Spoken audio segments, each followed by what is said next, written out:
الکریم اما بعد اعوذ باللہ من الشیطان الرجیم بسم اللہ الرحمن الرحیم اذا جاء نصر اللہ والفتح ورأیت الناس يدخلون فی دین اللہ افواجا فسبح بحمد ربک واستغفرہ انہ کان توابا صدق اللہ العظیم۔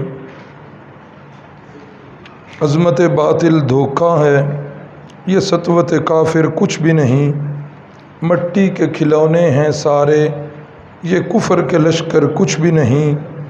اللہ سے ڈرنے والوں کو باطل سے ڈرانا مشکل ہے، گر خوف خدا ہو دل میں یہ کسریٰ و قیصر کچھ بھی نہیں۔ اللہ اکبر۔ 8 ہجری کے حالات و واقعات چل رہے ہیں۔ یہ 8 ہجری کا سن رسول اللہ صلی اللہ علیہ وسلم کی زندگی میں بڑی اہم سال ہے۔ اس سال کے اندر بہت سارے حالات و واقعات ہوئے، جن میں سے مشہور جو ہیں وہ آپ کے گوش گزار ہو رہے ہیں۔ اتنا اہم یہ سال ہے کہ آج میرا خیال ہے 3را دن ہے، اللہ کرے آج اس کے حالات و واقعات مکمل ہو جائیں۔ اتنا اہم یہ سال ہے کہ اس سال کو قرآن مجید نے ایک اہم سنگ میل کہا ہے۔ اس سال کے بارے میں قرآن مجید کی آیت کریمہ فرمایا لا یستوی منکم من انفق من قبل الفتح وقاتل۔ اس سال کو سنگ میل قرار دے کر فرمایا کہ فتح مکہ سے پہلے جو مسلمان ہوئے اور جنہوں نے اللہ کی راہ میں جہاد کیا یہ لوگ، اور دوسرے فتح مکہ کے بعد جو مسلمان ہوئے اور انہوں نے جہاد کیا اور اللہ کی راہ میں خرچ کیا، اللہ فرماتے ہیں لا یستوی، یہ دونوں مرتبے میں برابر نہیں۔ اولئک اعظم درجہ، جو فتح مکہ سے پہلے مسلمان ہوئے ان کے درجات اللہ کے ہاں بڑے ہی بلند و بالا ہیں۔ اللہ اکبر۔ لیکن ایک ذہن میں اشکال آتا تھا، اللہ نے اس کا بھی جواب دے دیا، فرمایا درجات میں تو تفاوت ضرور ہے، ان کا درجہ زیادہ ان کا درجہ کم، یہ تفاوت فرق ضرور ہے، اور یہ فرق تو اللہ کے نبیوں میں بھی ہے، رسولوں میں بھی ہے۔ بعض کے درجات بڑے بلند ہیں اور ان کے مقابلے میں بعض کے درجات ان سے کم ہیں۔ تلک الرسل فضلنا بعضهم علی بعض منہم من کلم اللہ ورفع بعضهم درجات۔ تو فرمایا یہ انبیاء کے اندر بھی درجات کا تفاوت ہے، تو یہاں صحابہ اکرام میں بھی گو کہ یہ تفاوت ضرور ہے، لیکن اللہ فرماتے ہیں کلا وعد اللہ الحسنی، میں اللہ نے سب کے لیے میرے نبی کے جتنے بھی صحابہ ہیں، چاہے فتح مکہ سے پہلے مسلمان چاہے بعد میں مسلمان، چاہے پہلے انہوں نے جہاد کیا چاہے بعد میں جہاد کیا، چاہے پہلے انہوں نے خرچ کیا چاہے بعد میں خرچ کیا، مرتبوں میں فرق ضرور ہے لیکن سارے کے سارے جنتی ہیں۔ کلا وعد اللہ الحسنی، میں اللہ نے سب سے جنت کا وعدہ کیا۔ اور یہ سنگ میل ہوا بھی کیوں، اس کو کیوں قرار دیا گیا؟ اس لیے کہ بہت سارے قبائل جو ہے ان کے ذہن کے اندر یہ بات تھی کہ اگر یہ سچا نبی ہے تو پھر یقیناً بیت اللہ اس کے قبضے میں آ جائے گا، اور اگر اس کے برعکس ہے تو پھر ہو ہی نہیں سکتا کہ بیت اللہ پر یہ فاتح کی حیثیت سے داخل ہو۔ ابھی رسول اللہ صلی اللہ علیہ وسلم کی پیدائش سے کتنے دن پہلے واقعہ فیل ہوا تھا، یاد ہے نا؟ ہاں، یہ اب جوں آگے جا رہے ہیں نا، یہ پچھلی دورائیاں جو ہیں وہ یاد رکھیں، اور جس وقت یہاں سے یہ کورس مکمل ہو تو ایک سیرت کا اجمالی خاکہ جو ہے وہ سب کو ازبر ہونا چاہیے۔ 50 دن رسول اللہ صلی اللہ علیہ وسلم کی ولادت باسعادت سے پہلے تو وہ ہاتھی والوں کا واقعہ پیش آیا تھا۔ اب سب کو، بہت ساروں نے وہ دیکھا، جنہوں نے نہ دیکھا انہوں نے اپنی اولادوں کو بتایا، ہر زبان پر یہ بات تھی۔ تو جب یہ بیت اللہ فتح ہو گیا تو قرآن مجید کے الفاظ یدخلون فی دین اللہ افواجا، پھر کیا ہے، جب لوگوں نے دیکھا کہ فاتح کی حیثیت سے یہ داخل ہو، اب تو گروہوں کے گروہ، قبیلوں کے قبیلے، لوگوں کے جھنڈ وہ اللہ کے دین کے اندر جو ہیں وہ داخل ہو رہے۔ اللہ اکبر۔ تو اس لیے یہ سال جو 8 ہجری والا ہے یہ بڑا ہی عام سال ہے، تو یہ تقریباً سارے جو ہیں یہ ہو چکے تھے۔ رحمت کائنات صلی اللہ علیہ وسلم جس وقت فاتح کی حیثیت سے داخل ہوئے اس کے مکہ المکرمہ شہر کے اندر، حالت کیا ہوتی ہے کہ جس وقت کوئی بندہ فاتح بنتا ہے نا، فاتح جب بندہ فاتح بنتا ہے تو اس کی اکڑ ختم نہیں ہوتی۔ اور ماضی قریب میں یاد ہوگا جو سارا ملک کا بیڑا غرق کر کے وہ پھر بھی مکے لہرا رہا تھا، پتہ نہیں اس کو اپنی فتح سمجھ رہا تھا، جو اس کے لیے دائمی ذلت کا جو ہے سبب بن گئی۔ قرآن مجید میں بھی حضرت سلیمان علیہ السلام کے واقعے میں ہے کہ جس وقت لوگ بادشاہ ان الملوک اذا دخلوا قریۃ افسدوها، جس وقت بادشاہ کسی بستی کے اندر فاتح کی حیثیت سے داخل ہوتے ہیں، افسدوها، اس کو تباہ و برباد کر دیتے۔ کسی کو اگر یہ موقع مل جائے، چیک کریں جا کے افغانستان کے حالات کیا ہیں، اس وقت ملک شام کے اندر مسلمان کس طرح ظلم کی چکیوں میں پس رہے ہیں، عراق کے اندر کیا حالات ہیں۔ افسدوها، جس وقت کوئی بندہ بادشاہ فاتح کی حیثیت سے کسی ملک میں داخل ہوتا ہے تہس نہس کر دیتا ہے۔ وجعلوا اعزت اہلها اذلہ، پھر وہاں کے جو رہنے والے اونچے عہدوں کے جو لوگ ہوتے ہیں ان کو ذلیل ترین جو ہے وہ بنا دیا جاتا ہے۔ یہ اصول ہے، اقوام عالم کا یہ دستور چلا آ رہا ہے، لیکن یہاں جب میرے نبی پاک صلی اللہ علیہ وسلم مکے میں داخل ہو رہے ہیں اب تو صورت حال ہی بدل چکی ہے۔ یہاں اکڑ نہیں ہے، یہاں عاجزی ہے۔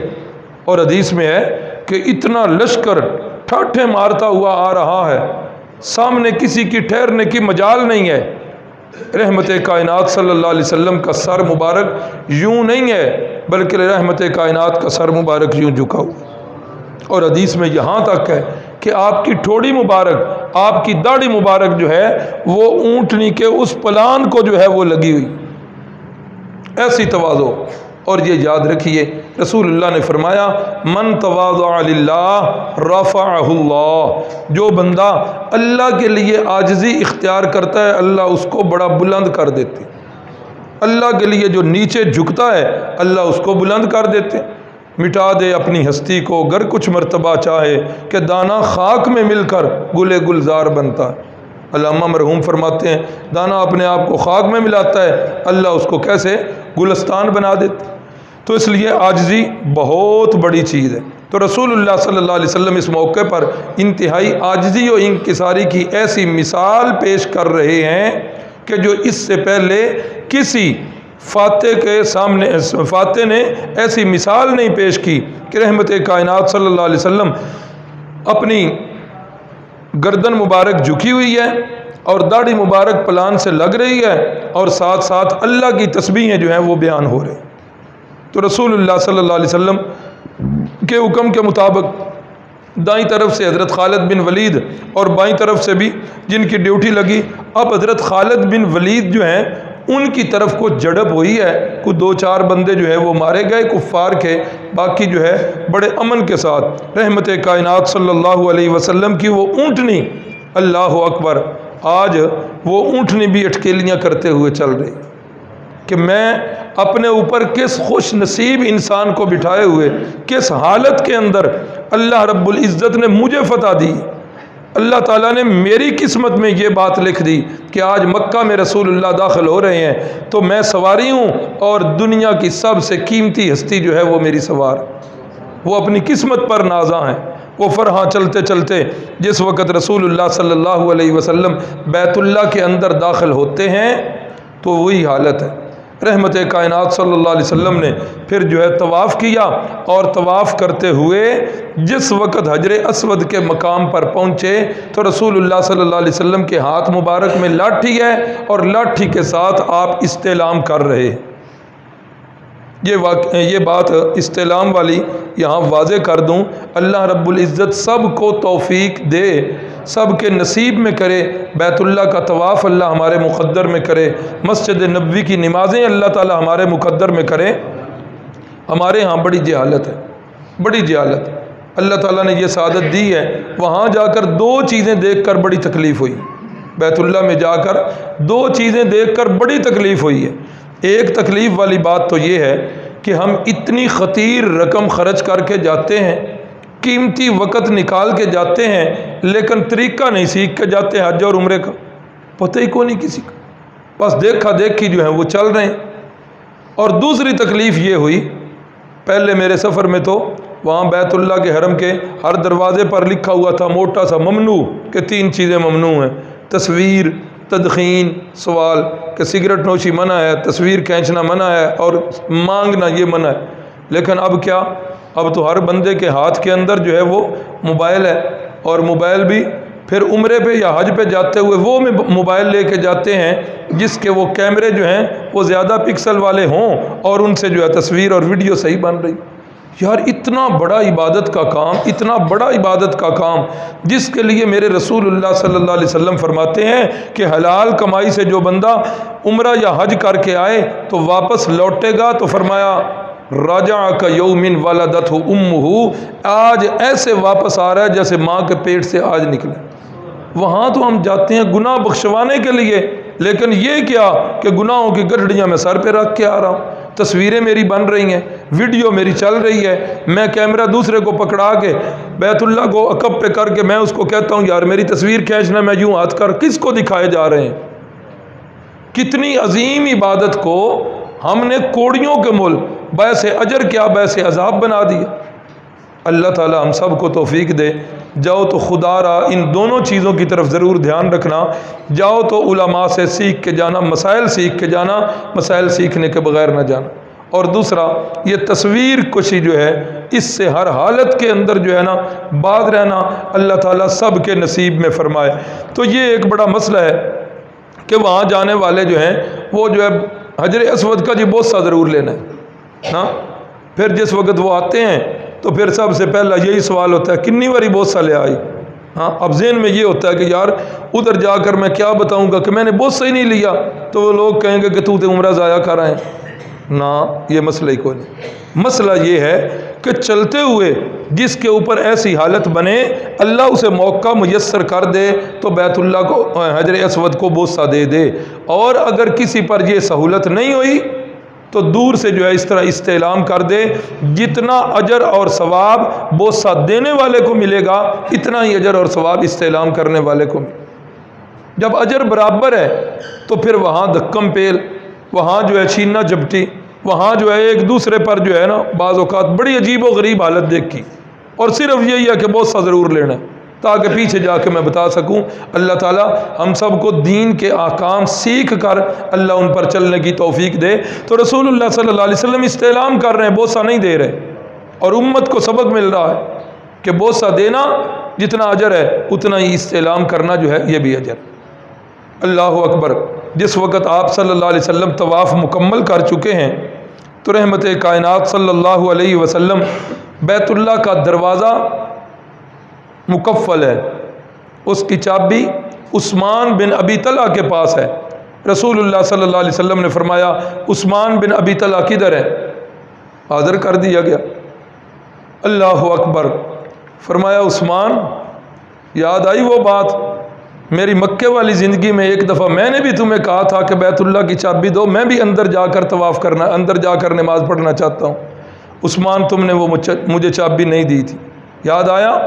میں نے پھر اس وقت یہ کہا تھا کہ عثمان ایک وقت آئے گا کہ بیت اللہ کی چابی میرے ہاتھ میں ہوگی اور میں جس کو چاہوں گا چابی دوں گا۔ عثمان یہ باتیں یاد آئیں؟ عثمان کہتے ہیں جی بالکل، وہ ایک ایک لفظ آپ کا یاد آ گیا۔ اللہ اکبر۔ فرمایا لاؤ چابی۔ عثمان بن ابی طلحہ نے چابی جو ہے وہ رسول اللہ صلی اللہ علیہ وسلم کے ہاتھ مبارک پہ رکھ دی، خادموں نے تالا کھولا اور رسول اللہ صلی اللہ علیہ وسلم اندر چلے گئے۔ حضرت اسامہ بھی ساتھ ہیں، حضرت بلال بھی ساتھ ہیں، اندر جا کے رسول اللہ صلی اللہ علیہ وسلم نے نوافل ادا کیے۔ اب ان کی تفصیل کا وقت نہیں ہے۔ رحمت کائنات صلی اللہ علیہ وسلم جس وقت باہر نکلے، حضرت علی رضی اللہ تعالیٰ عنہ اور حضرت عباس رضی اللہ تعالیٰ عنہ یہ دونوں آگے بڑھے کہ یا رسول اللہ اب چابی آپ کے ہاتھ میں ہے، اب آپ نے جسے دینی ہے۔ پہلے حاجیوں کو ستو پلانے والا کام بھی ہمارے بنو ہاشم کے خاندان میں ہے، ان کی خدمت کا کام بھی ہمارے ذمے ہے۔ یا رسول اللہ صلی اللہ علیہ وسلم آپ مہربانی کریں یہ چابی بھی ہمیں دے دیں تاکہ یہ بیت اللہ کی کنجی برداری والی خدمت بھی ہمارے حصے میں آ جائے۔ اللہ اکبر، اللہ توفیق دے، حدیث کی کتابیں بھی پڑھیں، سیرت کی بھی پڑھیں۔ رسول اللہ صلی اللہ علیہ وسلم نے انکار کیا ہے، اللہ کے نبی نے کیا کیا ہے؟ انکار کیا ہے، انکار، اور فرمایا کہ ان اللہ یأمرکم ان تؤدوا الامانات الی اہلہا، اللہ کا بھی یہ حکم ہے کہ امانت جو ہے اس کے اہل تک پہنچانی ہے۔ آپ نے فرمایا عثمان ابی طلحہ آگے آئے اور آپ نے کنجی ان کے ہاتھ میں رکھی، فرمایا کوئی ظالم فاجر آدمی تجھ سے کنجی لے گا، کوئی مسلمان کنجی نہیں لے۔ اللہ اکبر، اللہ اکبر، لا الہ الا اللہ۔ رسول اللہ صلی اللہ علیہ وسلم کا تو یہ حکم صرف حضرت عثمان کے لیے تھا، صرف ان کی اولاد کے لیے نہیں تھا، لیکن آج امت مسلمہ اپنے محبوب قائد کے اس فرمان کی اتنا حیا کیا، اتنا احترام کیا، اتنا اس حکم کا ادب کیا کہ آج وہ چابی انہی کی نسلوں کے اندر آ رہی۔ مجال ہے کوئی بادشاہ سعودیہ کا کوئی ان سے لے لے، سوال ہی پیدا نہیں ہوتا۔ یہاں ایک بات کہوں گا، اس کے بغیر آگے جانے کو دل نہیں کر رہا۔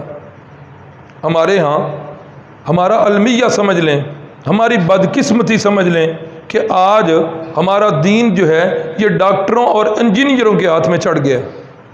بھئی ڈاکٹر کا کام اپنا شعبہ ہے، انجینئر کا کام اپنا شعبہ ہے، لیکن یہاں انجینئر جو ہیں وہ کیا کر رہے ہیں؟ دین کے اندر وہ اپنے جو ہے وہ لگا رہے ہیں ذہن کے مطابق، ڈاکٹر حضرات اپنا کر رہے ہیں۔ ٹھیک ہے، میں کسی پر تنقید نہیں کر رہا کہ کوئی عالم اور ڈاکٹر ہو، یہ تو سونے پہ سے حق ہے، اور اسی طرح کوئی انجینئر عالم بھی بن جائے یہ بھی سونے پہ سہاگا ہے۔ لیکن ایک بندے نے صرف مطالعہ کر کے چند کتابوں کا عربی عبارتیں رٹ لی ہیں، سیاستہ کا جو ہے نا وہ مطالعہ کر کے اب وہ دین کے اندر جو ہے وہ اعتراض کر رہا ہے، صحابہ پر زبان درازیاں کر رہا ہے۔ میں ایک دفعہ کلپ اس کا سن رہا تھا۔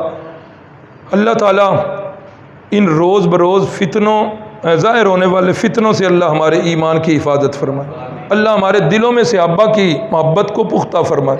حضرت امیر معاویہ کو ایک طرف وہ ظالم صحابی رسول مان رہا ہے، اور صحابی رسول صرف اس لیے مان رہا ہے کہ لوگ مجھے رافضی نہ سمجھیں، در حقیقت وہ رافضی ہے، اور روافض کی چیزیں جو ہیں وہ اہل سنت کے اندر جو ہے وہ انجیکٹ کر رہا، نام صرف اس لیے استعمال کرتا ہے، کہتے ہیں صحابی رسول۔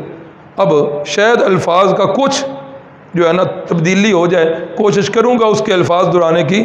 کہہ رہا ہے کہ فتح مکہ والے دن ابو سفیان مسلمان ہو رہے ہیں، اور ابو سفیان نے رسول اللہ صلی اللہ علیہ وسلم سے کہا کہ میرے پتر نو منشی رکھ لو تاکہ میں جڑیاں جنگاں کیتیاں نے تواڈے خلاف انہاں دا کچھ خمیازہ ہو جاوے تے میں میرے پتر نو منشی رکھ لو۔ تو نبی پاک صلی اللہ علیہ وسلم کی سنت مطہرہ تھی کہ آپ صلی اللہ علیہ وسلم کسی کو انکار نہیں کرتے تھے، تو اس لیے اللہ کے نبی نے اس کو منشی رکھ لیا، یہ ہے تمہارے کاتب وحی کی حیثیت، یہ وہ کہہ رہا ہے۔ اب یہ بات میں اس لیے کہہ رہا ہوں، اب یہ اس کے اپنے ڈکوسلے ہیں نا کہ اللہ کے نبی نے کبھی کسی کو انکار نہیں کیا تھا۔ اب یہ دیکھ لو اور بھی کئی مواقع ہیں، آج کے سبق کے اندر یہ موقع آ گیا، حضرت علی اور حضرت عباس بیت اللہ کی چابی مانگ رہے ہیں، اللہ کے نبی انکار کر رہے ہیں۔ انکار ہوا ہے کہ نہیں ہوا؟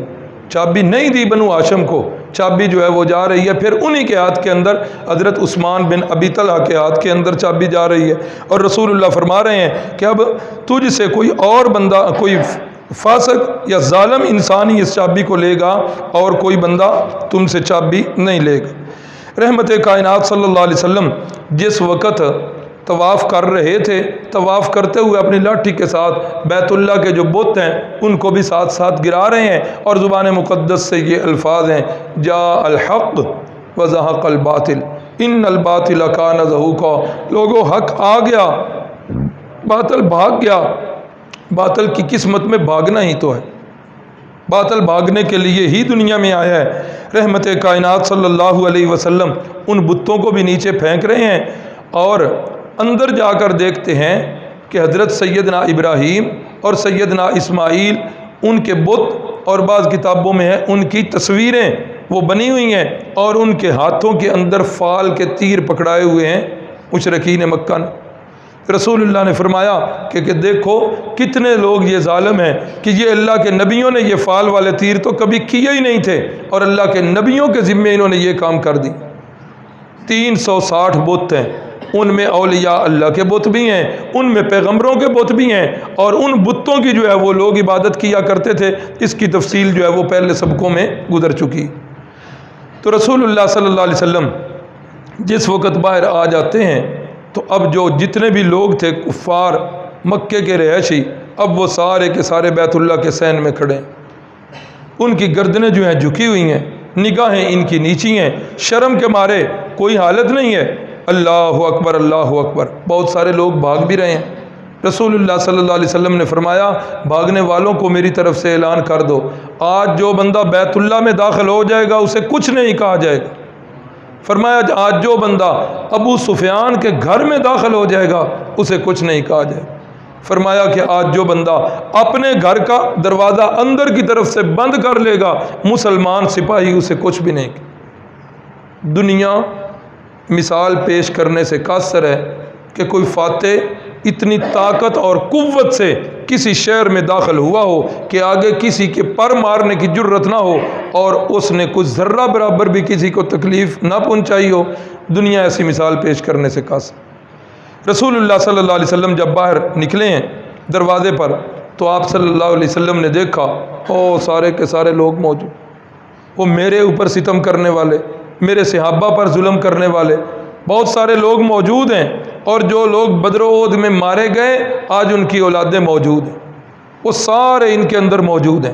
بلال حبشی کو لٹانے والے، ان کے سینے پر پتھروں کی سلیں رکھنے والے، حضرت سمیہ کے ٹکڑے کرنے، سارے ظلم و ستم کرنے والے آج موجود، بیت اللہ سے نکالنے والے، قتل کی سازشیں کرنے والے، قید کی سازشیں کرنے والے، ملک بدر کرنے والے، سارے آج سر نیچے ہیں، نگاہیں جھکی ہوئی ہیں۔ رسول اللہ صلی اللہ علیہ وسلم نے فرمایا بتاؤ مجھ سے کس چیز کی توقع رکھتے ہو؟ اللہ اکبر اللہ اکبر۔ آج رسول اللہ صلی اللہ علیہ وسلم کی یہ عظیم سنت ہم سے رخصت ہو رہی۔ جان کے دشمن ہیں، کون سا ظلم تھا جو انہوں نے رسول اللہ پر نہیں آزمایا؟ کون سا ستم تھا جو آپ کے یاروں پر نہیں آزمایا گیا؟ جو کسی کے ذہن میں سزا یا عقوبت کے طریقے آتے تھے وہ صحابہ اکرام پر آزمائے جاتے تھے۔ آج ہماری حالت تو یہ کوئی بھی نہیں ہے۔ آج میرا اختلاف ہو گیا بھائی کے ساتھ، آج میرا اختلاف ہو گیا پڑوسی کے ساتھ، آج میرا اختلاف ہو گیا کسی دوست کے ساتھ، اور آج ہماری حالت کیا ہے؟ آج ہمارے اندر برداشت ختم ہو گئی۔ ایک طرف امتی ہونے کا دعویٰ اور دوسری طرف وہ سیرت والی بات ہمارے اندر کوئی نہیں رہ گئی۔ کس چیز کی توقع رکھتے ہو؟ اللہ اکبر۔ کہا کہ آپ انتہائی شریف ہو، شریف باپ کے بیٹے ہو، شریف ہمارے بھتیجے ہو۔ اللہ اکبر۔ رحمت کائنات نے فرمایا لا تثریب علیکم اليوم یغفر اللہ لکم۔ فرمایا میں آج وہی کہوں گا جو حضرت یوسف نے اپنے بھائیوں سے کہا تھا، لا تثریب علیکم اليوم، کوئی پکڑ نہیں، کوئی گرفت نہیں، کوئی سزا نہیں، کوئی جرم نہیں، سب کچھ میں نے معاف کر دیا۔ یغفر اللہ لکم، اللہ تعالیٰ بھی تمہیں معاف کر دے۔ معافی ہو رہی ہے، لیکن پھر بھی یہ نہیں ہے کہ بزور طاقت انہیں مسلمان کیا گیا ہو، نہیں اعلان ہوا کہ جو اسلام قبول نہیں کرتا اس کو کیا کرو، قتل کر دو، نہیں اعلان ہوا۔ یہ تو قرآن مجید کا اعلان ہے، لا اکراہ فی الدین۔ اسلام دین کے قبول کرنے کے اندر کوئی جبر ہے؟ بہت سارے لوگ آج، بہت سارے تو نہیں، کئی لوگ آج اس آیت کا معنی بھی غلط کرتے کہ دین دے وچ سختی کوئی نہیں، ہاں کہ دین کے اندر سختی کوئی نہیں۔ میں چوری کر رہا ہوں، پکڑا گیا ہوں تو دلیل دے رہا ہوں دین میں سختی کوئی نہیں ہے، سزا میں کوئی نہیں دے سکتا۔ میں شراب پی رہا ہوں، خلیفہ وقت میرے اوپر حد لگانے لگا ہے، میں دلیل کر رہا ہوں کہ دین میں سختی، او بھائی دین میں تو سختیاں ہیں، اسلام کے دین کے قبول کرنے کے اندر کوئی جبر نہیں۔ من شاء فلیؤمن ومن شاء فلیکفر، جس کا دل کرتا ہے مسلمان ہوئے، ایمان لائے، اور جس کا دل کرتا ہے حالت کفر میں رہے، کوئی زبردستی نہیں۔ ہاں دین کے اندر جو آ جائے گا اسے اسلام کے احکام جو ہیں یہ ماننا لازم ہو جائے۔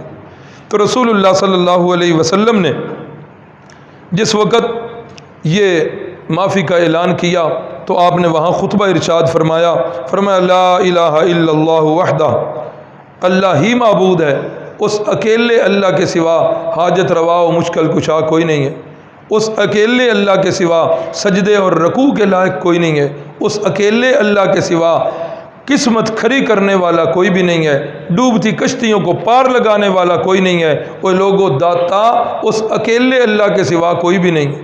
لا الہ الا اللہ وحدہ لا شریک لہ، کوئی نبی اس کا شریک نہیں، کوئی ولی اس کا شریک نہیں، وہ اپنی ذات میں بھی اکیلا، اپنی مخصوص صفات میں بھی اکیلا ہے۔ صدق وعدہ، اس اللہ نے جو وعدہ کیا تھا اپنے بندے سے آج وہ وعدہ پورا ہو چکا۔ نصر عبدہ، اس نے اپنے خاص بندے کی آج مدد کی ہے۔ ہزم الاحزاب کلہ، آج جتنے لشکر تھے اللہ نے سب کو شکست دی ہے اور اللہ نے اپنے بندے کی نصرت اور مدد کی۔ اللہ اکبر۔ حضرت عثمان بن ابی طلحہ جن کے ہاتھ میں کعبے کی چابی تھی، ان کے بیٹے جو ہیں یہ کہنے لگے کہ میرے باپ تو مسلمان ہو گئے لیکن میرے دل کے اندر اسلام نہ آیا۔ میں نے کہا کہ میں مرتا مر جاؤں گا اسلام قبول نہیں کروں، لیکن کیا ہوا؟ کہتے ہیں کہ جس وقت میں اس طاق میں تھا کہ میں رسول اللہ صلی اللہ علیہ وسلم سے اپنا بدلہ لوں اور نعوذ باللہ معاذ اللہ اپنی تلوار کے ساتھ قتل کر، فرماتے ہیں ان کا نام لکھا ہوا ہے، شاید ادھر نہیں یاد رہا، تو فرماتے ہیں جس وقت غزوہ اس کے فتح مکہ کے بعد جس وقت اسلامی لشکر جو ہے غزوہ حنین کی طرف گیا ہے تو میں بھی لشکر کے ساتھ ساتھ ہوں اور میں طاق میں ہوں کہ مجھے کوئی موقع مل جائے اور میں اپنا ارادہ جو ہے اس کو تکمیل تک پہنچاؤں۔ کہتے ہیں میں یہ سوچتا ہوا جس وقت میں آگے بڑھا بالکل رسول اللہ میرے وار کے زد میں ہیں تو میں نے تلوار کھینچی ہے وار کرنے کے لیے، اچانک ایک روشنی کا انتہائی تیز گولا جو ہے وہ میری آنکھوں کے سامنے آیا اور اس نے میری آنکھیں خیرہ کر دیں اور بالکل مجھے کچھ نظر نہیں آیا۔ میں نے جس وقت یوں اپنی آنکھوں پر ہاتھ رکھ لیے، میں نے ہاتھ اٹھائے تو سامنے رسول اللہ صلی اللہ علیہ وسلم کھڑے مسکرا رہے تھے۔ کہنے لگے عثمان کے بیٹے کیا ارادہ لے کے آئے ہو؟ میں نے کہا جی کوئی ارادہ نہیں، بس ساتھ لشکر کے چل رہا ہوں۔ فرمایا نہیں، تیرے ارادے کو اللہ نے کامیاب نہیں ہونے دی اور نہ ہی تیرا ارادہ کامیاب ہوگا۔ فرماتے ہیں رسول اللہ صلی اللہ علیہ وسلم نے مجھے بلا کر میری چھاتی کے اوپر میرے سینے کے اوپر ہاتھ رکھا۔ آپ کے ہاتھ مبارک رکھنے کی دیر تھی کہ اسلام کی جتنی قدورتیں میرے دل میں تھیں، رسول اللہ صلی اللہ علیہ وسلم کی جتنی نفرتیں میرے دل میں تھیں، اللہ نے وہ ساری نفرتیں دور کر دیں اور میں نے اسی وقت کلمہ اسلام پڑھ دیا۔ اللہ اکبر، اللہ اکبر۔ تو رسول اللہ صلی اللہ علیہ وسلم نے اب زور کا وقت ہو گیا ہے، رسول اللہ صلی اللہ علیہ وسلم نے حضرت بلال کو حکم کیا کہ بلال بیت اللہ کی چھت پہ چڑھو اور بیت اللہ کی چھت پہ چڑھ کے اللہ کی کبریائی کا اعلان کرو اور اذان پڑھو۔ حضرت بلال جو ہیں وہ کھڑے ہو جاتے ہیں بیت اللہ کی چھت پہ، اللہ اکبر اللہ اکبر اشہد ان لا الہ الا اللہ۔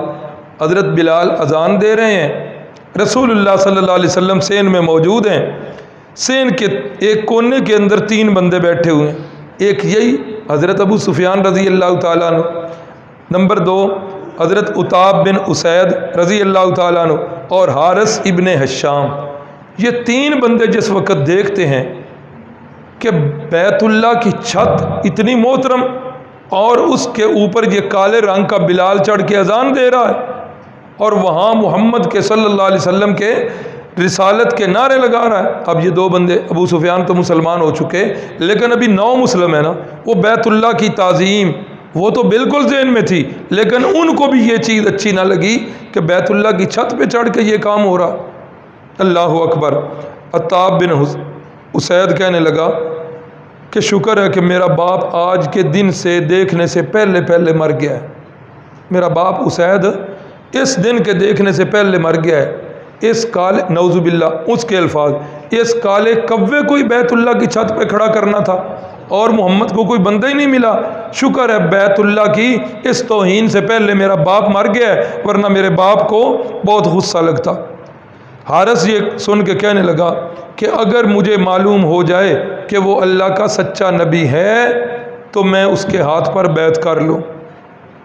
ابو سفیان وہ بھی ساتھ بیٹھے ہوئے کہنے لگے کہ اگر میں کچھ بولوں گا نا تو یہ سین میں پڑے ہوئے جو چھوٹے چھوٹے پتھر اور کنکر ہیں نا، انہوں نے بھی جا کر محمد صلی اللہ علیہ وسلم کو اطلاع کر دینی، اس لیے بھائی میں تو خاموش ہی رہوں گا۔ رسول اللہ صلی اللہ علیہ وسلم چلتے چلتے ان کے پاس پہنچ گئے، فرمایا کیا گفتگو ہو رہی ہے، کیا گفتگو ہو رہی ہے؟ یا رسول اللہ کچھ نہیں، بس آپس کی گپ شپ لگا رہے ہیں۔ تو رسول اللہ صلی اللہ علیہ وسلم نے جو باتیں انہوں نے کی تھیں رسول اللہ نے اطلاع دی، عتاب تم نے یہ کہا ہے، حارث تم نے یہ کہا ہے، اور ابو سفیان تو جو ہے اس نے یہ کہہ کر خاموشی اختیار کی۔ ابو سفیان پہلے مسلمان ہو چکے تھے، یہ باتیں سن کر یہ دونوں حضرات بھی اسی وقت مسلمان ہو۔ اللہ اکبر۔ تو رسول اللہ صلی اللہ علیہ وسلم نے معافی کا عام اعلان کر دیا۔ اچھا، جس وقت حضرت بلال جو ہیں اذان پڑھ رہے ہیں بیت اللہ کی چھت پر، اب مشرکین کے بچے جو ہیں وہ حضرت بلال کی نقلیں اتار رہے ہیں۔ ہاں اچھی نہیں نا چیز لگی، تو وہ نقالیاں کر رہے ہیں، شور ڈالا ہوا ہے۔ رسول اللہ صلی اللہ علیہ وسلم نے فرمایا یہ جو بچے بلال کی نقلیں اتار رہے ہیں پکڑ کے لاؤ انہیں۔ جب سے ابا آگے بڑھے نا تو باقی بھاگ گئے، حضرت ابو معذورہ قابو آ گئے، حضرت ابو معذورہ کو لایا گیا۔ رسول اللہ صلی اللہ علیہ وسلم نے فرمایا ہاں جو نقلیں اتار رہے تھے اب پڑھو اذان۔ حضرت ابو معذورہ نے اونچی آواز سے اللہ اکبر اللہ اکبر اللہ اکبر اللہ اکبر، اگلا کلمہ اشہد ان لا الہ الا اللہ، یہ وہی دعوت پہلے والی 4 حرفی دعوت لا الہ الا اللہ، یہ کلمہ جو ہے دونوں دفعہ آہستہ پڑھا۔ رسول اللہ صلی اللہ علیہ وسلم نے بھی خاموشی فرمائی۔ اگلا کلمہ وہ بھی دونوں دفعہ اشہد ان محمد الرسول اللہ، یہ دونوں کلمے عقیدے کے خلاف تھے، ڈر کی وجہ سے پڑھنے بھی پڑے لیکن بالکل آہستہ آواز۔ رسول اللہ صلی اللہ علیہ وسلم نے ان کے بال مبارک ادھر سے پکڑے اور ان کو کھینچ کر سوچ لگا دیا اور فرمایا قل اشہد ان لا الہ الا اللہ، اونچی آواز سے بولو۔ اب جس وقت حضرت ابو معذورہ نے اونچی آواز سے یہ کلمات بول دیے، رسول اللہ صلی اللہ علیہ وسلم نے سینہ مبارک پر ہاتھ پھیرا، فرمایا جاؤ اب جا سکتے ہو، چلے جاؤ، تم نقلیں کر رہے تھے جاؤ چلے جاؤ۔ ابو معذورہ کہنے لگے یا رسول اللہ اب کدھر جانا، اب آپ نے اپنا کر لیا ہے، اب تو جانے کے لیے رستے سارے بند ہو گئے ہیں، اب آپ اپنی آغوش میں ہی لے لیجیے۔ اللہ اکبر۔ حضرت ابو معذورہ مسلمان ہو گئے۔ رسول اللہ صلی اللہ علیہ وسلم نے پھر حرم شریف بیت اللہ کا مؤذن انہیں ہی مقرر کر دی، اور پھر یہ ان کی خصوصیت تھی، اور یہ جب بھی کلمات کہتے تھے نا اذان کے تو یہ 4 دفعہ کلمات کہتے، اشہد ان محمد رسول اللہ پر پہنچ کے پھر اشہد ان لا الہ الا اللہ سے شروع کر دیتے۔ اسے فقہی اصطلاح میں کہتے ہیں ترجیع۔ تو حضرت ابو معذورہ یہ اذان میں ترجیح کیا کرتے، یہ کلمات بھی اونچی آواز سے 4 دفعہ پڑھا کرتے تھے، اور دوسرا یہ کہ جو بال مبارک رسول اللہ صلی اللہ علیہ وسلم نے پکڑے تھے اتنے بال انہوں نے ساری زندگی کے لیے اتارے نہیں۔ جب پوچھا جاتا تو فرماتے یار میرا دل نہیں کر رہا کہ ان بالوں کو جن پر میرے مرشد کے ہاتھ، میرے محبوب کے ہاتھ لگے ہوئے ہیں، میں ان کو اتارنا نہیں چاہتا۔ یہ ان کی خصوصیت ہے نا، ورنہ سارے صحابہ میں سے کسی کو دیکھ لیں کسی نے بھی یہ کام نہیں کیا، سب بال جب مڈواتے ہیں سارے مڈوا دیتے۔ اب بعض لوگوں نے وہ ترجیح والی اس اذان کو دلیل بنا کر انہوں نے وہ کرنا شروع کر دیا، اور بعض نے اسی سے لٹ رکھنی شروع کر دی۔ ہاں پسند اپنی اپنی، کسی نے کیا کیا کسی نے، لیکن یہ ہے ان کی خصوصیت، اس کے علاوہ کچھ بھی نہیں۔ تو حضرت ابو معذورہ رضی اللہ تعالیٰ عنہ ان کا بھی مسلمان ہونا، اور یہ یاد رہے کہ یہ مکہ کے مؤذن رسول اللہ صلی اللہ علیہ وسلم نے انہیں قرار دے دی۔ بہت سارے لوگوں کے لیے عام معافی کا اعلان ہو گیا، لیکن کچھ اشتہاری مجرم تھے جن میں 6 مرد ہیں اور 3 لونڈیاں ہیں، ان کے لیے اعلان کر دیا گیا کہ یہ جہاں بھی ملیں انہیں معافی کوئی نہیں، انہیں قتل کر دینا ہے، حتیٰ کہ اگر بیت اللہ کے غلاف کے اندر لپٹے ہوئے بھی نظر آ جائیں وہاں بھی انہیں قتل کر دینا ہے، چھوڑنا نہیں۔ لیکن ہوتا وہی ہے جو منظور خدا ہوتا ہے، ادھر سے یہ اشتہاری قرار دیے گئے۔ اب ان میں سے 4 بندے تو قتل ہو گئے اور 5 بندے جو ہیں وہ مسلمان ہو۔ 5 بندوں کے اندر یہ 3 لونڈیاں ہیں نا، ایک لونڈی جو ہے وہ مسلمان ہوئی، 2 کو قتل کر دیا گیا، اور 3 بندے مسلمان ہو گئے اور 3 کو قتل کر دیا گیا، اور یہ 5 آدمی جو ہے ان میں مسلمان ہو گئے، 4 قتل ہو گئے۔ اب رسول اللہ صلی اللہ علیہ وسلم نے جس وقت اعلان کر دیا، اب لوگ جو ہے وہ مسلمان ہونا شروع ہو گئے۔ رسول اللہ صلی اللہ علیہ وسلم کی یہ سنت مطہرہ تھی، پہلے مردوں نے اسلام قبول کیا، بیعت کی، بیعت اسلام، پھر آپ صلی اللہ علیہ وسلم نے عورتوں سے بیعت کی، اور عورتوں کی بیعت پردے میں ہے۔ اور یہ یاد رکھیں، رسول اللہ صلی اللہ علیہ وسلم سے بڑھ کر اس کائنات میں حیا والی کوئی شخصیت نہیں، اور صحابہ اکرام سے بڑھ کر اس امت کے اندر کسی کا ایمان نہیں ہے۔ اللہ کے نبی اس امت کے روحانی باپ ہیں، اور ان کی صحابیات یہ آپ کی روحانی بیٹیاں ہیں، لیکن روحانی رشتے میں اللہ کے نبی ان سے پردہ کر رہے ہیں۔ لیکن ہمارے ماحول معاشرے میں کیا ہو رہا ہے؟ جاہل پیر وہ کیا کرتے ہیں؟ وہ کہتے ہیں کہ یہ ہماری بیٹیاں، ان کا پردہ ہم سے کوئی نہیں، اسی انہوں دے باپ ہاں۔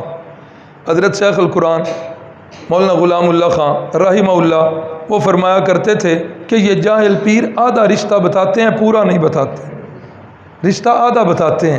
کہتے ہیں یہ مریدنیاں ہماری بیٹیاں ہیں، تو باپ بیٹیوں سے پردہ نہیں کرتا، تو شیخ القرآن فرمایا کرتے تھے پورا رشتہ پھر بتایا کہ مریدنیاں جو ہیں وہ بیٹیاں ہیں، تو مرید جو ہیں وہ بیٹے ہوئے، تو پیر صاحب کی بیوی وہ ان کی کیا لگی؟ ماں، تو ماں دا بھی تو پھر پترا تو پردہ نہیں ہوں، ادھر بھی تو ملن دیں، ادھر نہیں ملنے دیں۔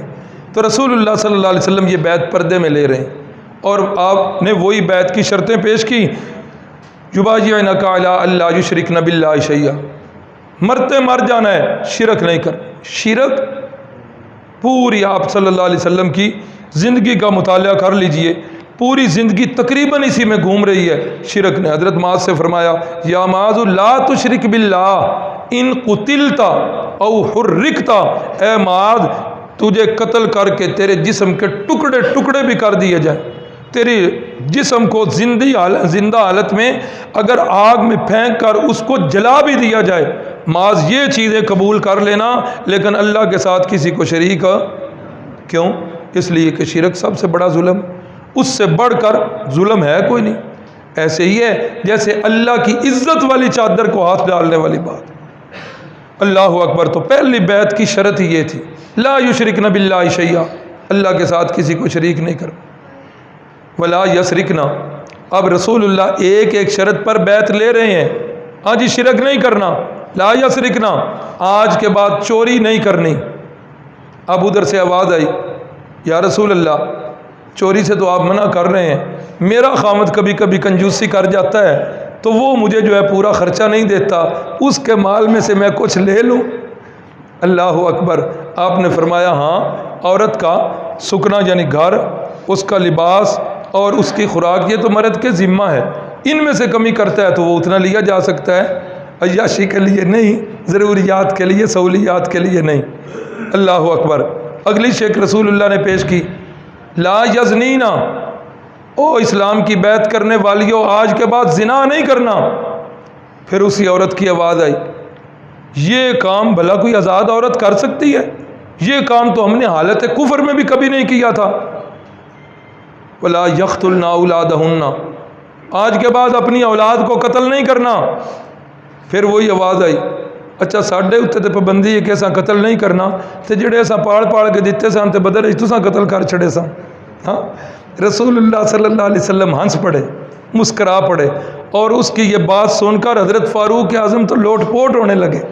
رسول اللہ نے فرمایا لگتا ہے ہند ہے، ابو سفیان کی بیوی بات کر رہی ہے۔ فرمایا ہاں یا رسول اللہ میں ہند۔ وہ دوران مطالعہ میرا ایک ذوق ہے، کٹھے کر رہا ہوں واقعات۔ رسول اللہ صلی اللہ علیہ وسلم کی مسکراہٹیں، رسول اللہ صلی اللہ علیہ وسلم کے آنسو، کہ زندگی کے وہ مواقع جہاں آپ مسکرائے ہیں، جہاں آپ روئے ہیں، تو وہ میں اکٹھے تو کر رہا ہوں، اللہ کرے کبھی جو ہے وہ اتنا ذخیرہ، ویسے کتابیں ملتی ہیں مارکیٹ سے، لیکن ان کے اندر بہت تھوڑے وہ واقعات ہیں جہاں رسول اللہ صلی اللہ علیہ وسلم کے ہنسنے اور رونے والی باتیں ہیں۔ تو یہاں بھی رسول اللہ صلی اللہ علیہ وسلم مسکرا پڑے۔ تو یہ جس وقت بیعت ہو گئی تو اس کے بعد آپ صلی اللہ علیہ وسلم نے اذن عام کر دیا۔ اب وہ لوگ جو بھاگ رہے تھے، جو بھاگے ہوئے تھے، اب لوگ جو ہے پیچھے سے ان کو بتا رہے ہیں۔ ایک خاتون آتی ہے، نام اس کا حکیم لکھا ہوا ہے، یا رسول اللہ مجھے پہچانتے ہیں؟ فرمایا نہیں پہچانتا۔ فرمایا میں اسلام قبول کر چکی ہوں، میں ابو جہل کی بہو ہوں، میں اکرمہ کی بیوی ہوں۔ یا رسول اللہ آپ کی آمد کی خبر سن کر میرا خامد اکرمہ جو ابو جہل کا بیٹا یمن کی طرف بھاگ گیا ہے، یا رسول اللہ مہربانی فرمائیں، میں مسلمان ہوں، اس کے لیے امان طلب کرتی ہوں۔ ابو جہل رسول اللہ نے فرمایا ہر نبی کو اللہ نے کوئی نہ کوئی فرعون دیا، ہر نبی کو فرعون دیا۔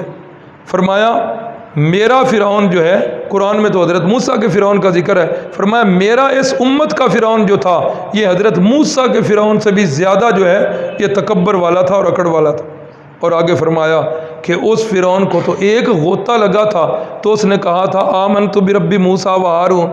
اور یہ بدر کے اندر جس وقت حضرت عبداللہ ابن مسعود اس کی گردن اتارنے لگے ہیں تو کہتا ہے ٹھہر جانا ذرا، کیڑے ہیں؟ کہا میں عبداللہ ابن مسعود۔ اچھا وہ کمیاں دا پتر، اچھا سن ہن تو میری تھون تے لانی ہے نا، ایک گل یاد رکھ، میری تھون جڑی ہے ایتھوں اتوں نہ لاویں، میری گردن جو ہے وہ میرے جسم کے ساتھ نہ رکھنا، یہاں سے اتارنا تاکہ میری گردن جو ہے میرے سر کے ساتھ رہے، جس بندے کے سامنے بھی سر جائے اس کو پتہ چلے کہ واقعی سردار کا سر۔ رسول اللہ فرماتے ہیں اس امت کا فرعون جو ہے یہ سارے فرعونوں سے بڑا فرعون تھا، بوقت موت بھی اس کی اکڑ اور اس کا تکبر جو ہے وہ ٹوٹ نہیں رہا۔ تو یہ ابو جہل کی بہو آئی ہے، ابو جہل کے بیٹے کے لیے پناہ مانگ رہی ہے، جو رسول اللہ صلی اللہ علیہ وسلم کا ازلی دشمن ہے۔ بھائیو پھر دعوت فکر دیتا ہوں، آج یہ معافی والی جو ہے نا بات عام کرنی چاہیے، ہمارے اندر یہ بڑی آج کمی ہو گئی ہے۔ تو رسول اللہ نے فرمایا ٹھیک ہے میری طرف سے اس کو امان ہے۔ یا رسول اللہ شاید وہ جو ہے نا میری بات پہ اعتماد نہ کرے، آپ ایسا کریں کوئی آپ نشانی دے دیں۔ تو رسول اللہ صلی اللہ علیہ وسلم نے اپنی چادر مبارک اتاری اور وہ چادر جو ہے اکرمہ کی بیوی کو دے دی۔ اکرمہ کی بیوی بھاگ رہی ہے، پوچھ رہی ہے اکرمہ کدھر ہے، اس گلی سے ادھر سے ادھر سے چلتی چلتی ساحل تک پہنچ گئی، اور آگے اکرمہ جو ہے وہ بھاگتے ہوئے جس وقت گئے ساحل پر تو کشتی جو ہے بالکل تیار تھی، ایک ہی بندے کی کمی تھی، کشتی میں سوار ہوئے اور اندر۔ اب جس وقت کشتی اندر پہنچتی ہے کشتی بھنور میں پھنس جاتی ہے، اچکولے کھانے لگتی ہے۔ اکرمہ اپنی سابقہ روایت کو مد نظر رکھتے ہوئے پکار رہے ہیں حبل کو، لات کو، منات کو۔ کشتی کا ملا کہتا ہے نا یہاں ان کو نہیں پکارنا، یہ جن کو تم پکار رہے ہو نا وہ یہاں مدد کو نہیں پہنچتے، خشکی کے اندر وہ مدد کرتے ہیں، یہاں پکارنا ہے تو خالص اللہ کو پکارو، اخلص اخلص۔ اکرمہ نہ سمجھ سکے، پوچھا کیا کہہ رہے ہیں؟ کہہ رہے ہیں کہ یہ کہتے ہیں صرف اللہ کو پکارو، یہاں اللہ ہی جو ہے وہ کام دے گا۔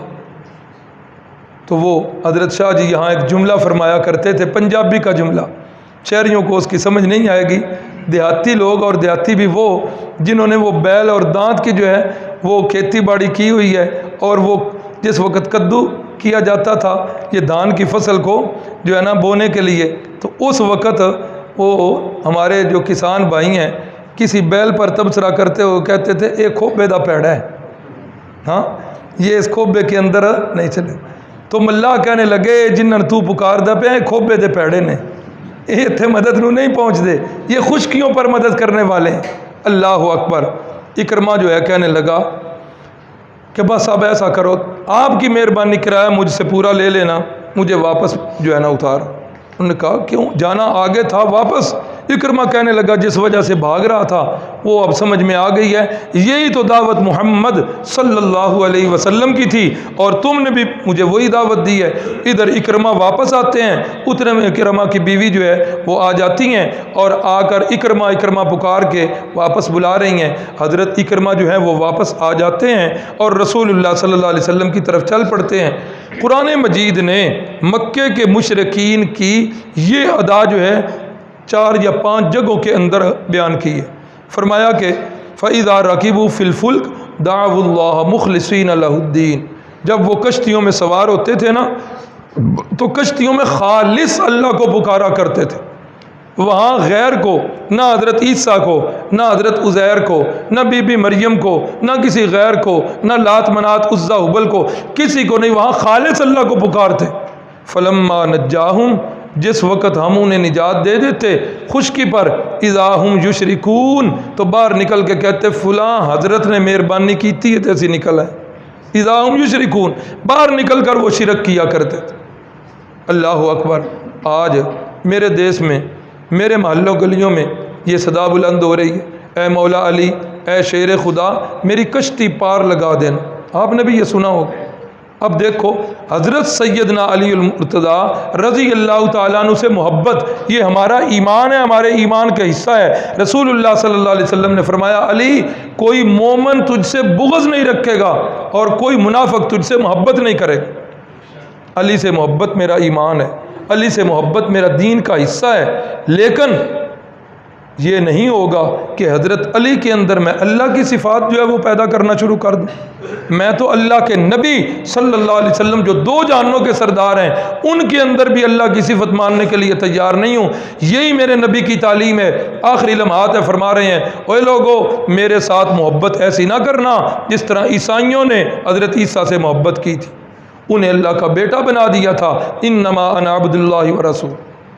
تو مکے کے مشرک کے بارے میں قرآن کہتا ہے کہ کشتیوں میں جاتے خالص اللہ کو پکارتے، اور آج میرا بھائی بولا بالا مسلمان کہلانے والا وہ یہ کہہ رہا ہے کہ اے مولا علی شیر خدا میری کشتی پار لگا دینا، اے معین الدین چشتی میری پار کر دیو کشتی۔ یہ کیا ہے بھائیو؟ یہ ان لوگوں کی محبت کے اندر یہ شرکیہ جملے ہیں، ان سے توبہ کرنی چاہیے، اللہ کی پناہ میں آنا چاہیے۔ تو حضرت اکرمہ بھی مسلمان ہو جاتے ہیں، اور بھی بہت سارے لوگ جو ہیں وہ مسلمان ہو گئے جو بھاگے ہوئے تھے۔ رسول اللہ صلی اللہ علیہ وسلم انہیں جو ہیں وہ دے رہے ہیں، پناہ دے رہے ہیں اور اسلام کی دعوت دیتے ہیں۔ جو مسلمان ہوتا ہے فابیہ، حالت کفر پر بھی جو رہتا ہے رسول اللہ صلی اللہ علیہ وسلم اس سے بھی کچھ نہیں کہتے۔ رحمت کائنات نے تقریباً 19 روز تک مکہ میں قیام کیا، اور 19 روز کے بعد آپ نے حضرت عتاب بن اسید کو، وہی جو 3 بندے بیت اللہ میں بیٹھ کر باتیں کر رہے تھے انہی میں ایک نام ہے نا حضرت عتاب بن اسید، ان کو مکہ کا گورنر بنایا، اور مکہ کا گورنر بنا کے فرمایا عتاب میں اگر تجھ سے بہتر کوئی بندہ دیکھتا تو میں اسے گورنر بنا کے جاتا۔ اور یہ حضرت عتاب جو ہیں ان کا تعلق بنو امیہ کے خاندان سے ہے۔ یہ بنو امیہ کا میں اس لیے بار بار ذکر کرتا ہوں، آج یہ بھی ایک ہمارے اندر جو ہے نا لہر چل رہی ہے کہ بنو امیہ نے مظالم کیے، اللہ نے ان کو صفحہ ہستی سے مٹا دیا، بنو امیہ ایسے تھے۔ یاد رکھیے ایک اصول کی بات، قانون کی بات، کہ جس شخصیت پر صحابی کا لفظ آ جائے وہ بنو امیہ ہو، وہ بنو ہاشم ہو، قبائل ہم نے نہیں دیکھنے، ہم نے اس صحابی پر کسی قسم کی تنقید، صحابہ تنقید سے ماورا ہے، صحابہ تنقید سے بالا تر ہے۔ کیوں؟ اس لیے کہ صحابی جو ہیں ان کا سب سے بڑا عمل یہ ہے کہ انہوں نے رسول اللہ صلی اللہ علیہ وسلم کو اپنی زندگی کے اندر آپ صلی اللہ علیہ وسلم کی محفل کو اٹینڈ کیا اور آپ صلی اللہ علیہ وسلم کی دعوت پر لبیک کہا۔ اس سے بڑا کوئی عمل، ہمارا اہل سنت والجماعت کا یہ عقیدہ ہے کہ جس طرح کوئی بندہ 100 سال عبادت کر کے وہ کہے کہ میں اللہ کا نبی ہوں، ہم اسے مان لیں گے۔ اسی طرح کوئی بندہ 100 سال عبادت کر کے وہ کہے کہ میں اللہ کے نبی کا صحابی ہوں تو ہم اسے ماننے کے لیے تیار۔ جس طرح نبوت اور رسالت یہ اللہ کی عطا ہے، اسی طرح صحابیت جو ہے یہ بھی اللہ کی عطا ہے۔ 100 سال کا عابد ہو جائے، جتنا مرضی کبیرہ تو چھوڑ کے صغیرہ بھی گناہ نہ کیا ہو، لیکن وہ آنکھیں کہاں سے لائیں جنہوں نے والضحیٰ کا چہرہ دیکھا ہو؟ وہ کان کہاں سے لائیں گے جنہوں نے رسول اللہ صلی اللہ علیہ وسلم کی شیریں گفتار سنی ہوئی ہو؟ وہ ہاتھ کہاں سے لائیں گے جنہوں نے تلوار ہاتھوں میں پکڑ کر رسول اللہ صلی اللہ علیہ وسلم کا ساتھ دیا تھا؟ وہ پاؤں کہاں سے لائیں گے جو رسول اللہ کے ساتھ جہاد کے اندر شریک رہے؟ صحابی جہاں لفظ آ جائے وہاں تنقید ختم، وہاں زبانیں خاموش، اس لیے کہ صحابہ کو جتنا بھی مقام اور منصب ملا ہے یہ ان کے اعمال کی وجہ سے، صحابہ کا مقام و منصب ان کے اعمال کی وجہ سے نہیں ملا، نہیں ملا، نہیں ملا۔ کیوں؟ اس لیے کہ رسول اللہ نے فرمایا کہ میرا ایک صحابی جو کی مٹھی کے برابر، ایک مٹھی جو اللہ کی راہ میں خرچ کرے، اور بعد میں آنے والا بندہ احد پہاڑ جتنا سونا اللہ کی راہ میں خرچ کرے۔ اب کہاں مٹھی، کہاں پہاڑ، کہاں جو، کہاں سونا، نسبت ہی کوئی نہیں۔ مرشد فرماتے ہیں کہ میرے صحابی کی وہ مٹھی بھر جو ہے یہ اس کے مقابلے میں زیادہ ہے، عمل تھوڑا ہے۔ اگر اعمال پر پرکھنا ہوتا تو پتہ چل جاتا کہ اس بندے کا جس نے احد کے برابر سونا تقسیم کیا ہے اس کا اجر زیادہ، لیکن صحابہ کو یہ مقام ان کے اعمال کی وجہ سے نہیں ملا، نہیں ملا، اس لیے ان کے کسی عمل پر بحث کرنے کی اجازت امیر معاویہ نے یہ کیا، عثمان غنی نے یہ کیا۔ عثمان غنی اپنے عزیز و اقارب کو اسلامی خزانے سے جو ہے وہ پالتے رہے، بیت المال سے۔ امیر معاویہ یہ کرتا رہا، یہ ہم کون ہوتے ہیں؟ ہماری حیثیت کیا ہے؟ ہمارا تعارف کیا ہے؟ ہم کون ہوتے ہیں؟ یہ تو ایسے ہی ہے کہ ایک بندہ اپنے باپ پر زبان درازی کر رہا ہو، کہاں باپ اور کہاں بیٹا۔ اللہ اکبر، اللہ اکبر۔ تو یہ موضوع نہیں ہے لیکن یہ بات آ گئی تو بنو امیہ کا اس لیے کہہ رہا ہوں کہ لوگوں کے اندر اپنے آپ کو سنی کہلانے والے ان کی زبان سے بھی یہ جملے نکلے ہیں کہ بنو امیہ نے مظالم کیے، اللہ نے انہیں صفحہ ہستی سے مٹا دیا۔ وہ ہماری جماعت کے ایک بزرگ ہیں، انہوں نے مولانا امیر عبداللہ صاحب، انہوں نے حضرت کو خط لکھا، انہوں نے کہا کہ آپ کہہ رہے ہو کہ بنو امیہ کو اللہ نے مٹا دیا، تو یہ مولانا شبیر احمد عثمانی، یہ مولانا تقی عثمانی، یہ مولانا رفیع عثمانی، یہ مفتی محمد شفیع عثمانی، یہ کدھر سے آ گئے؟ بنو امیہ تو ختم ہو گئے تھے آپ کے بقول، تو یہ حضرت عثمان بنو امیہ سے ہیں، حضرت عطاب بن اسید جو ہیں یہ بنو امیہ سے ہیں، حضرت امیر معاویہ بنو امیہ سے ہیں۔ اللہ کے نبی نے 2 بیٹیاں بنو امیہ کو دی ہیں، ایک بیٹی بنو ہاشم کو دی ہے۔ یہ کیوں تقسیم ہو رہی ہے؟ صحابی پر کوئی تقسیم نہیں ہے، جہاں صحابی کا لفظ آ جائے وہاں اللہ اللہ فی اصحابی لا تتخذوہم غرضا من بعدی، میرے بعد میرے صحابہ پر تنقید نہیں کر۔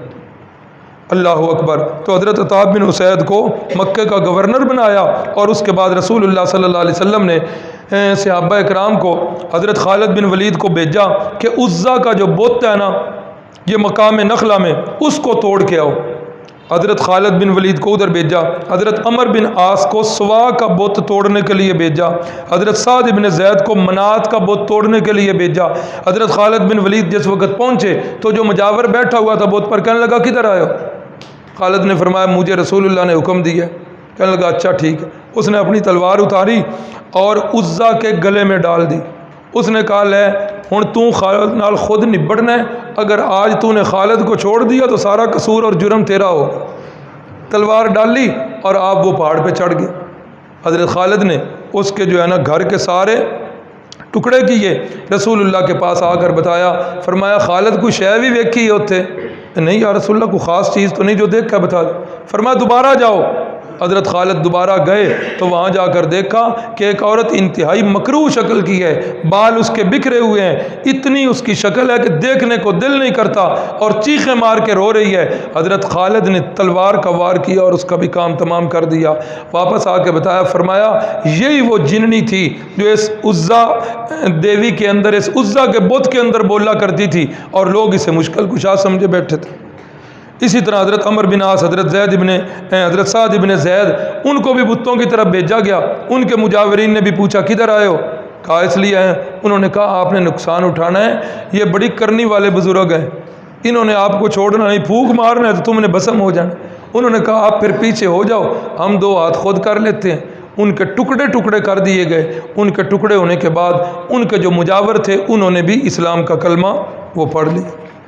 اس کے بعد رسول اللہ صلی اللہ علیہ وسلم کو اطلاع ملی کہ اطراف کے جو قبائل ہیں وہ اکٹھے ہو چکے ہیں اور مسلمانوں کے خلاف اپنی قوت کو جمع کر رہے ہیں۔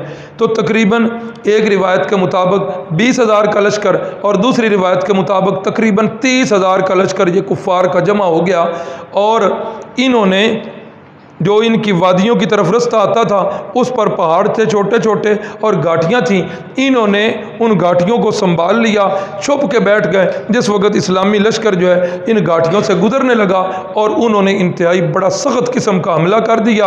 اس حملے کے اندر مسلمانوں کے پاؤں جس طرح غزوہ احد کے اندر اکھڑے تھے اس جگہ پر بھی مسلمانوں کے پاؤں اکھڑے، اور یہاں بھی صحابہ نے وہ نظارہ دیکھا کہ جس طرف سے تیروں کی اور پتھروں کی بچھاڑ ہے، اللہ کے نبی ادھر چل رہے ہیں اور فرما رہے ہیں انا النبی لا کذب انا ابن عبد المطلب، وہ لوگوں میں جھوٹا نہیں ہوں جو میدان سے بھاگ جاؤں، میں تو اللہ کا نبی سچا نبی ہوں اور میں خاندانی بندہ ہوں، عبد المطلب کا بیٹا ہوں۔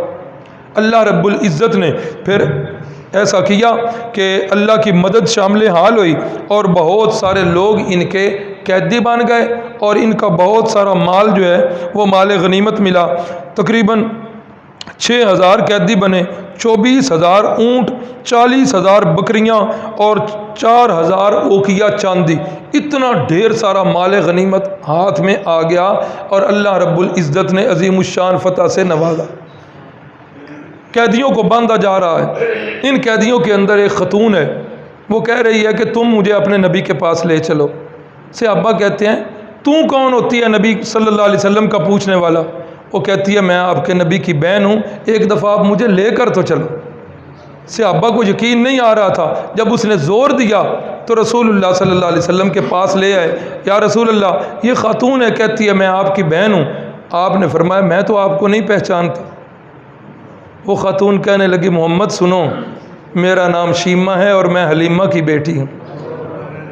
نہیں یقین آتا تو انہوں نے اپنا بازو جو ہے اس سے کپڑا اوپر کیا اور فرمایا یاد کرو یہ بچپن میں آپ نے دندی کاٹی تھی ادھر، آیا یاد محمد؟ رسول اللہ صلی اللہ علیہ وسلم بھی آپ کے آنسو نکل آئے اور آپ صلی اللہ علیہ وسلم نے جلدی جلدی اپنی چادر بچھائی، فرمایا واقعی یہ میری بہن ہے، یہ مجھے بچپن میں لوریاں دیا کرتی تھی، یہ بچپن میں مجھے کھلایا کرتی تھی۔ رسول اللہ صلی اللہ علیہ وسلم کو وہ بنو سعد کے اندر گزرے ہوئے مہینے اور وہ لمحات اور وہ دن یاد آ گئے اور شیمہ کی لوریاں جو ہیں وہ آپ کو یاد آ گئیں۔ آپ صلی اللہ علیہ وسلم نے پھر حضرت شیمہ کی سفارش سے بہت سارے قیدیوں کو آزاد کر دیا۔ تو یہ غزوہ حنین کا واقعہ ہے۔ اس کے بعد غزوہ طیف ہوا، اس کے اندر بھی بہت سارا جو ہے مال غنیمت ہاتھ آیا۔ اب رسول اللہ صلی اللہ علیہ وسلم یہ غنیمت جو ہاتھ آیا یہ سارا کا سارا 9 مسلم جو تھے یہ مکے والے آپ نے انہیں دے دیا۔ اب جس وقت انہیں ملا تو انصار کے بعض بچوں کو اعتراض ہوا اور انہوں نے کہا کہ یہ ٹھیک ہے، جاننے دینے کے لیے ہم، ٹکانے دینے کے لیے ہم، آج مال غنیمت ملا ہے تو وہ واپس مکے والوں کو بانٹا جا رہا ہے۔ یہ باتیں چلتے چلتے رسول اللہ صلی اللہ علیہ وسلم تک پہنچ گئیں اور آپ صلی اللہ علیہ وسلم جو ہے انہوں نے بلا لیا انصار کو، فرمایا اس طرح کی باتیں انتم قلتم کذا و کذا، یہ باتیں ہوئی ہیں۔ اب بڑے انصار جو ہیں وہ تو خاموش ہیں۔ رسول اللہ نے پھر پوچھا یہ باتیں ہوئی ہیں یا رسول اللہ بعض بچوں نے کی ہیں؟ فرمایا سنو تمہارے دل میں یہ بات تھی واقعی کہ اگر ہم ٹکانہ نہ دیتے تو آپ کو کون ٹکانہ دیتا، ہم نے ٹکانے دیے، ہم نے ہر طرح کی نصرت کی اور آج جو ہے مال غنیمت انہیں دیا جا رہا ہے، سنو۔ فرمایا انصار سن لو، کیا تم اس بات سے راضی نہیں ہو کہ لوگ جو ہیں وہ اونٹ لے جائیں، لوگ بکریاں لے جائیں، لوگ مال غنیمت لے جائیں اور تم محمد الرسول اللہ صلی اللہ علیہ وسلم کو اپنے ساتھ لے جاؤ؟ کیا یہ تمہیں منظور نہیں ہے؟ انصار جو جتنے بھی کبار صحابہ تھے وہ سارے کے سارے زار و قطار رونے لگ پڑے، یا رسول اللہ ہمیں کوئی چیز نہیں چاہیے، ہمیں آپ کی سنگت اور آپ کا ساتھ چاہیے۔ یا رسول اللہ یاد رکھیے بیعت عقبہ پر ہم نے بھی آپ سے ایک شرط منوائی تھی، ہم نے یہ کہا تھا کہ کل کو اگر اسلام جو ہے وہ غالب آ گیا، مکہ فتح ہو گیا تو ہم نے آپ کو واپس نہیں رہنے دینا۔ یا رسول اللہ ہماری شرط یاد ہے۔ فرمایا سنو میرا مرنا بھی تمہارے ساتھ ہے، میرا جینا بھی تمہارے ساتھ۔ فرمایا سارے لوگ ایک رستے پر چل پڑیں اور انصار ایک رستے پر چلیں، میں سارے لوگوں کی راہ چھوڑ دوں گا، میں انصار کی راہ پر چلوں گا اور انصار کا ساتھ دوں۔ تو یہ سارے کے سارے واقعات یہ 8 ہجری کے تھے۔ اللہ سے دعا ہے اللہ رب العزت ہم سب کو سیرت النبی پر چلنے کی توفیق عطا فرمائے۔ یہ 1-2 اعلان